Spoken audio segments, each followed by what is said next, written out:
As a watch company, we believe that we are revolutionizing horology one layer at a time.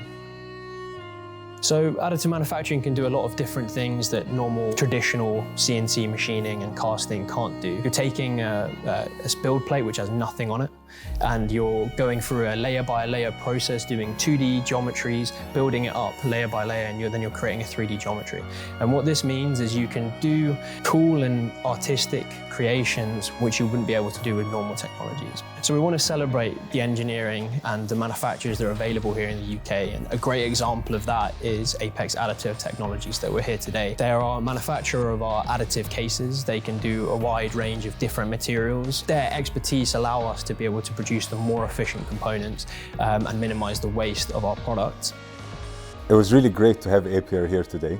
It's always a real pleasure to have a company who's really interested in the same values as we do. Apiar designed the fantastic parts that we've had, but once we've taken the design of the parts, it looks like we just press print, but it's not that. And once the parts are depowdered and cleaned, they are then heat treated in-house, and we ensure that the bespoke heat treatments we apply give it the highest mechanical properties there is.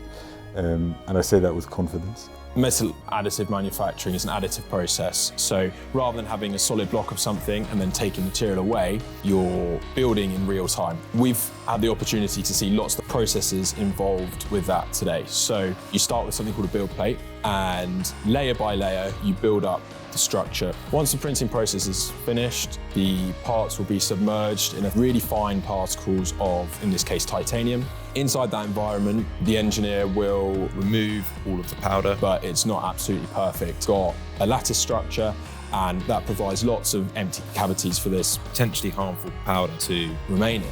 So the next stage is to move the build plate onto a machine that will oscillate the build plate at really quite high frequencies whilst rotating it. That will remove any last remnants of metallic powder, leaving your perfectly formed, brand new, almost straight from the ashes, metal additively printed part.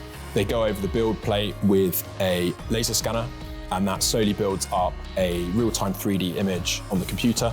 We've got a really reliable way of making sure that what's coming out the other end is exactly what we chose at the start. And by using modern day kind of industry 4.0 technologies and new ways of designing things, we can make sure that we produce more smart and efficient components, and additive manufacturing and the lightweighting technologies that we're using here at Apiar are really helping us to reduce the embodied carbon of our watches. So we want our customers, once they purchase their watches, to be as enthusiastic about additive manufacturing as us. And therefore, that is why the first watch that we're launching is called the Invenire, because we want our customers to discover additive manufacturing in horology.